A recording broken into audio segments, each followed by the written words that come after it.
For this man, most of us just know him from history textbooks. And good thing is, history remembers him favorably.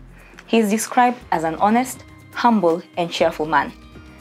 However, his leadership style was a little bit criticized, mostly because of his authoritarian stance on things.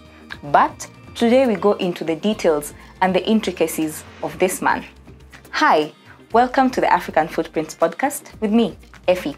And our story today takes us all the way to Tanzania, formerly known as Tanganyika. And our man today, the one and only, Julius Kabarage Nyerere. Ndugu zangu, hivyo ndivyo tunavyoweza kuijenga Tanganyika. The essentials of democracy are that individuals should feel unharassed, that they are actually free in their society. Nchi kama moja. Hatuna ugomvi na Uganda, hatuna madai na Uganda. Tuna huruma tuna Uganda. Tanzania hatujui makabila yao hata kidogo. The countries in Africa are poor, both capitalist and socialist.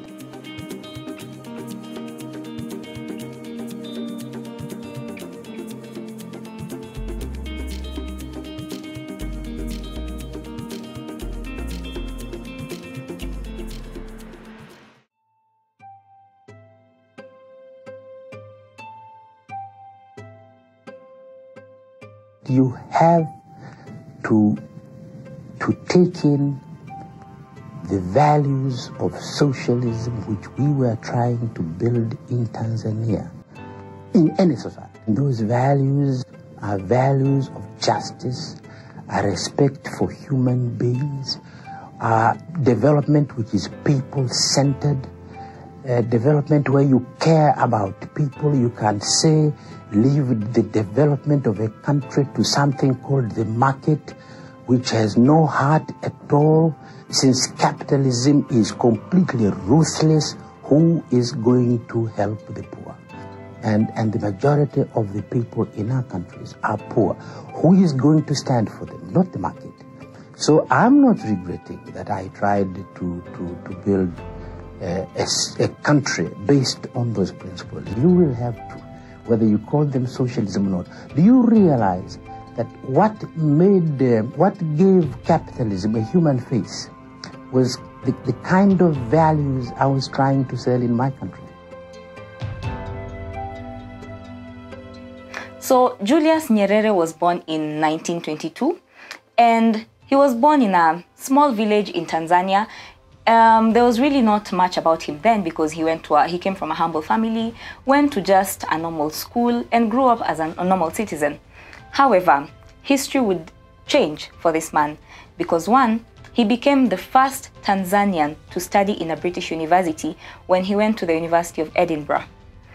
As the story goes, he went to the University of Edinburgh, he became a teacher, came back, and also acquired his master's in arts in education and history.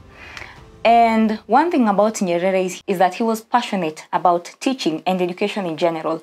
And as you look at his presidency, most of his policies were either foreign policies or policies in education, healthcare, and agriculture. But education was at the core of his presidency.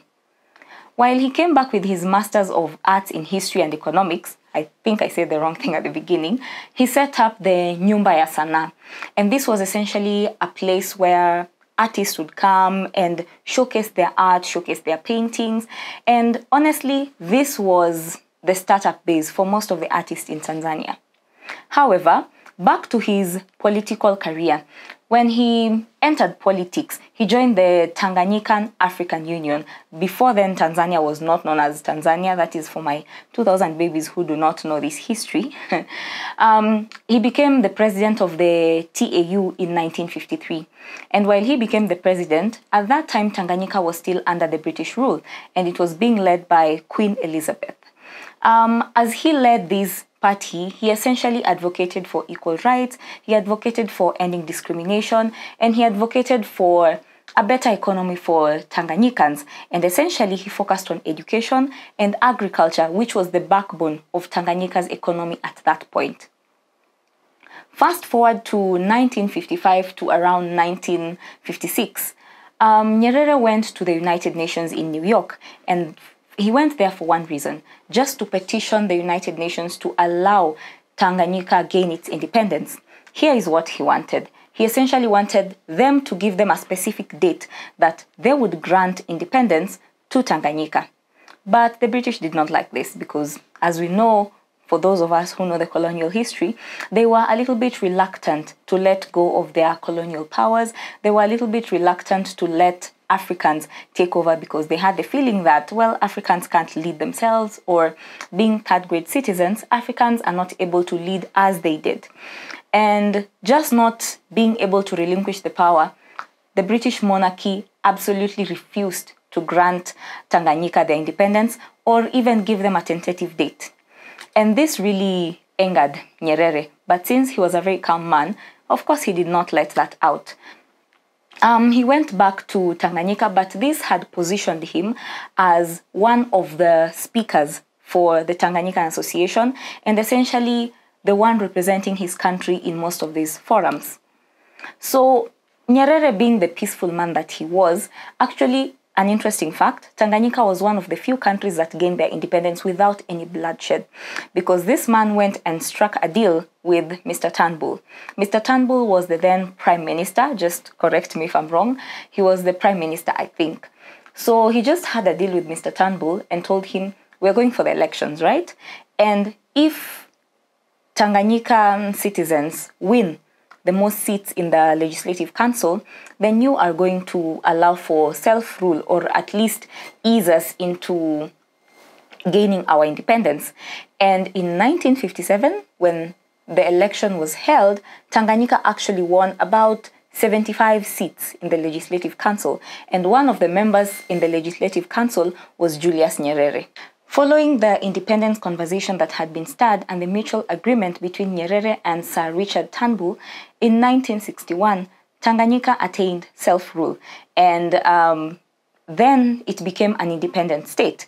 But Nyerere was still the Prime Minister because it was still under British rule. And for those who know history, that's the same transition that happened in Kenya, where Kenyatta became the Prime Minister at least before he became fully fledged as the President of Kenya. So the same thing happened in Tanzania. And when Nyerere became the first president after the British had left Tanzania, and this is when most of the African countries were gaining their independence between 1960s to about 1990s. It is around this time that he focused on his work as a politician and his work as a writer. And simply because he was not happy with how the British were still ruling Tanzania despite him being the Prime Minister, he resigned after 1 year and went on to write and publish a lot. Especially one of his known books is Ujamaa, the basis of African socialism. Now, this is one thing about Nyerere. He believed in socialism to the point that by the time he was leaving as the president of Tanzania, Tanzania was still one of the poorest countries.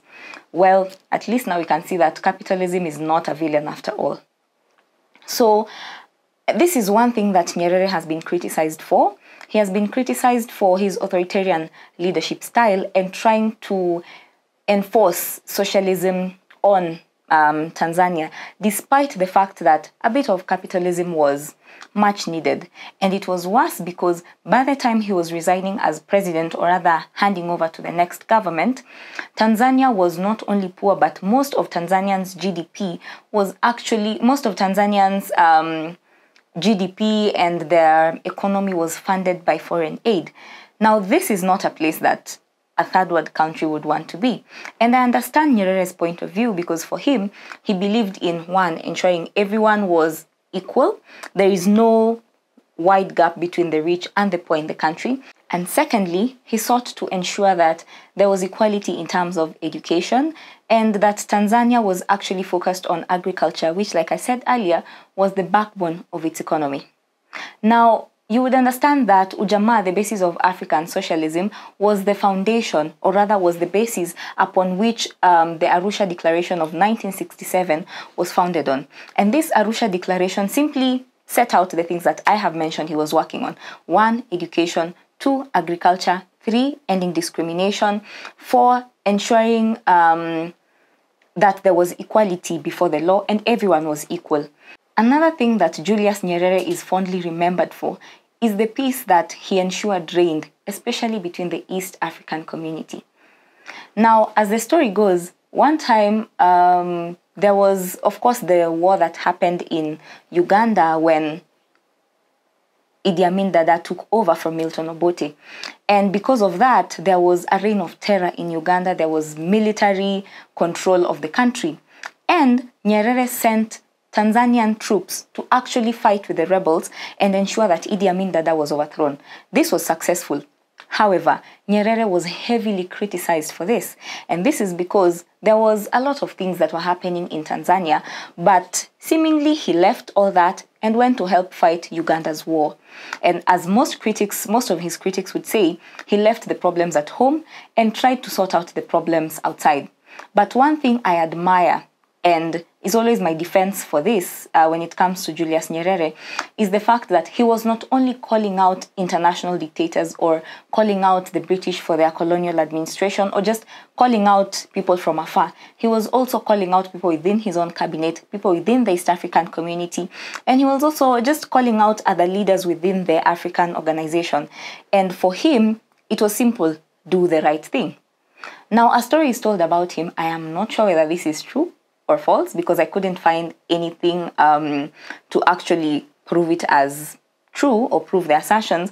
But one time when he was on a trip to Kenya and Jomo Kenyatta, our first president, was taking him around and just showing him around Kenya and showing him some of his properties. And Nyerere quips and says, ikiwa haya yote ni mashamba yako mzee Kenyatta, basi Wakenya wenzako wanaishi wapi? And I found that very interesting because in as much as Nyerere was in power for a while, he never really amassed so much wealth for himself. He never took so many pieces of land for himself, leaving a lot of Tanzanians out, which is something that happened in Kenya, and we'll talk about that at a later episode. But he was very focused on ensuring that at least everyone had land to live in, everyone had land to till, in as much as most of the agriculture was merely subsistence.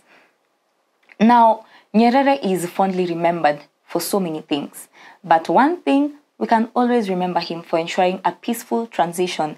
And in fact, one of the most peaceful and very few peaceful transitions in Africa, considering the fact that he knew that his socialism and his socialist approach would not be taken over by the next government. Despite having that in mind, he just handed over power because when his term ended, he was to resign and hand over power. I wish most of our leaders would learn from that. Anyway, Nyerere continued living a peaceful life. His children, according to them, lived a very normal life. In fact, they went to very normal schools. They were just average Joes until the time when he died in 1999 in a London hospital of leukemia. It is a great lesson for many African leaders that Nyerere was one man who fought a peaceful battle. There was little bloodshed, actually close to no bloodshed, in the fight for independence in Tanganyika, now known as Tanzania.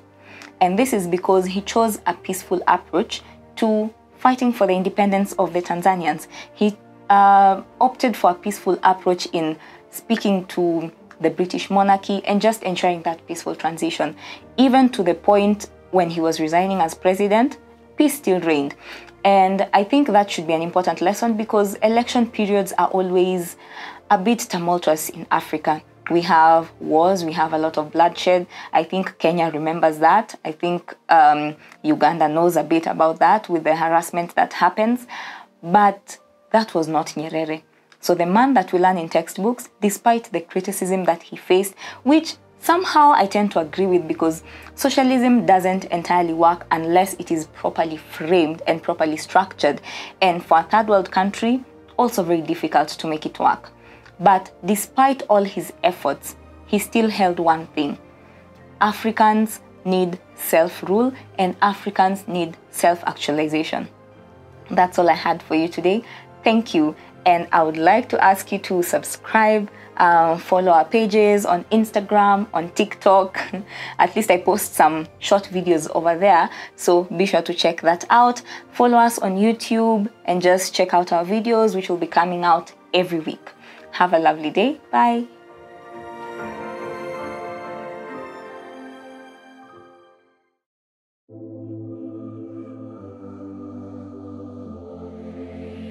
My Lord, may God forgive him for saying such things. I could not be without having a woman because that could give me prostate cancer. And I can only imagine the sense of betrayal, anger, and uncertainty.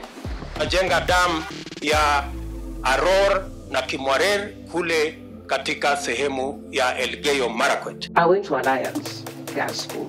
That was the school that people who would make it went to. Africa, a land rich in natural resources, wildlife, and diverse culture. Historically seen as a dark continent, I think it's time we shed some light on the stories of people and events that have shaped our beautiful continent. Join me through this journey as we retrace our African footprints.